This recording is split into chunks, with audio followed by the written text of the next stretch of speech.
wabarakatuh. Kami dari kelompok komplikasi akan menjelaskan mengenai proposal kami yang berjudul Analisis Efektivitas Biaya Penggunaan ASI Diuretik pada pasien komplikasi diabetes mellitus tipe 2 dengan penyakit penyerta hipertensi pada pasien dewasa di Kota Bandung. Kelompok ini beranggotakan 4 orang, diantaranya ada Intan, Rizka, Setiana, dan saya sendiri Muhammad Taufik. Hipertensi adalah peningkatan tekanan darah sistolik dan diastolik dengan konsisten di atas 140/90 mmHg.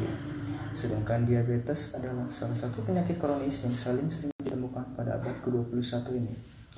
Hipertensi dan DM adalah dua penyakit yang memiliki kaitan yang sangat erat.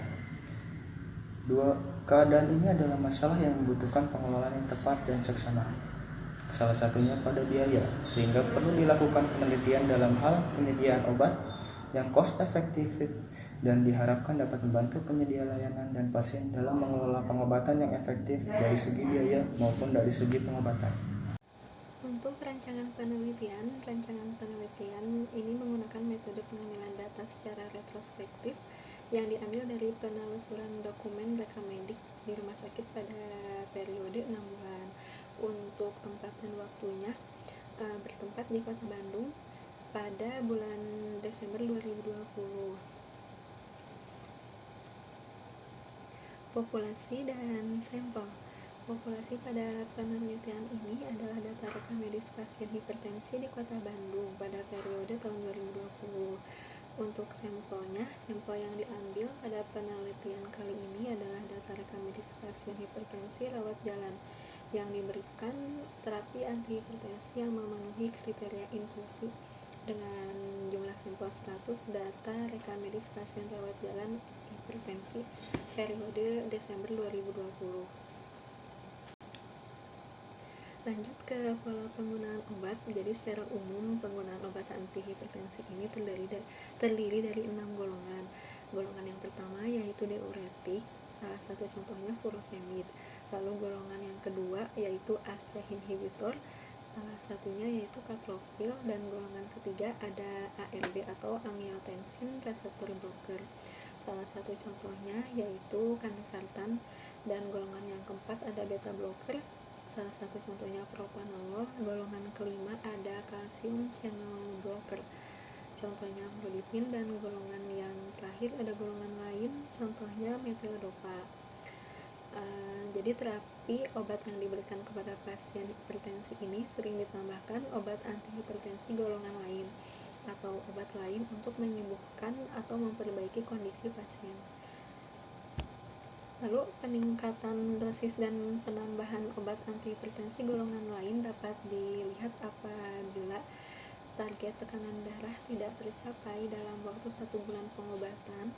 Pemilihan antihipertensi golongan lain yang dipilih tentunya mempunyai minimum efek samping dan interaksi obat. Selanjutnya mengenai penetapan kriteria alternatif. Beragamnya pilihan alternatif antihipertensi yang digunakan dalam terapi hipertensi menjadi sisi ekonomi menjadi hal yang harus dipertimbangkan dalam memilih terapi yang tepat, namun sesuai dengan kemampuan daya beli pasien. Mengkaji analisis minimalisasi biaya penggunaan antihipertensi pada pasien dewasa bahwa terapi antihipertensi termurah secara berturut-turut yaitu captopril, amlodipin, dan captopril. Lalu berikutnya adalah tentang penetapan kriteria inklusi. Penetapan kriteria inklusi diantaranya adalah pasien hipertensi yang menjalani rawat jalan dengan usia di atas 18 tahun di Kota Bandung. Yang kedua adalah pasien hipertensi disertai diabetes mellitus tipe 2 yang menggunakan terapi kombinasi antihipertensi selama 2 bulan berturut-turut dan melakukan pemeriksaan kembali pada bulan ketiga dengan pertimbangan untuk mengetahui efektivitas dari obat antihipertensi yang digunakan oleh pasien. Yang ketiga adalah diagnosa utama pasien adalah hipertensi disertai diabetes mellitus tipe 2. Selanjutnya ada penetapan kriteria eksklusi yang kami gunakan, yaitu pasien dengan rekap medis yang tidak terbaca, pasien dengan rekap medis yang tidak tercatat pemeriksaan tekanan darah dan antihipertensi yang digunakan, lalu pasien hipertensi yang sedang hamil, selanjutnya pasien diabetes mellitus yang mendapat insulin, dan pasien hipertensi dengan gangguan jantung dan ginjal, dan yang terakhir ada pasien hipertensi dengan stroke. Mengapa pasien dengan keadaan stroke masuk ke dalam kriteria eksklusi karena hipertensi mempengaruhi tingkat mortalitas, begitu juga dengan penyembuhan pasca stroke. Untuk stroke direkomendasikan penggunaan antiplatelet dan antikoagulan, sehingga untuk terapi antihipertensi disesuaikan. Lalu adapun parameter outcome yang kami pilih yaitu dengan parameter outcome klinis yang ditandai dengan penurunan kadar tekanan darah pasien di bawah 140/90 mmHg dan memiliki kadar gula sebelum makan di kisaran 70-130 mg/dl dan pada saat makan di bawah 180 mg/dl. Selanjutnya dinilai dari penilaian perspektifnya, dilihat dari perspektif institusi penyedia layanan kesehatan. Dalam hal ini, yaitu salah satu rumah sakit di Kota Bandung menetapkan komponen biaya penelitian ini menggunakan metode potong lintang dengan pengambilan data secara retrospektif. Pada objek penelitian, pasien rawat jalan dengan lama terapi selama 6 bulan pada tahun 2020. Lalu komponen biaya yang diukur adalah biaya medik langsung, yaitu berupa kunjungan ke dokter, biaya obat, biaya komplikasi, biaya pemeriksaan laboratorium, dan human capital, seperti biaya yang tidak langsung, yaitu bisa disebut dengan non-medis. Lalu untuk penetapan statistik, jadi penetapan statistik di penelitian ini menggunakan metode observasional analitik. Dengan pendekatan prevalensi, pengambilan data ini dilakukan secara retrospektif melalui penelusuran data pasien di bagian rekam medik, penelusuran data biaya pengobatan pasien di bidang pengelolaan keuangan dan pendapatan, serta penelusuran biaya obat di instalasi farmasi. Penelitian ini bertujuan untuk mengetahui total penyakit komplikasi diabetes mellitus dan hipertensi.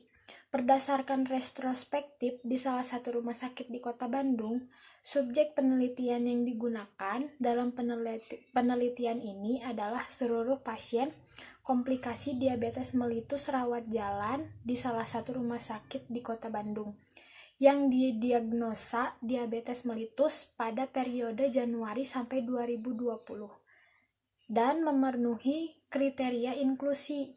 Untuk kriteria inklusi, objek penelitian ini adalah pasien diabetes mellitus di salah satu rumah sakit di Kota Bandung dengan diagnosis utama dan diagnosis sekunder dengan atau tanpa komplikasi pada periode Januari sampai 2020, baik laki-laki maupun perempuan, serta kwitansi pembayaran biaya rumah sakit yang diketahui dan memiliki data yang lengkap untuk dapat dihitung dengan pasti komponen biayanya.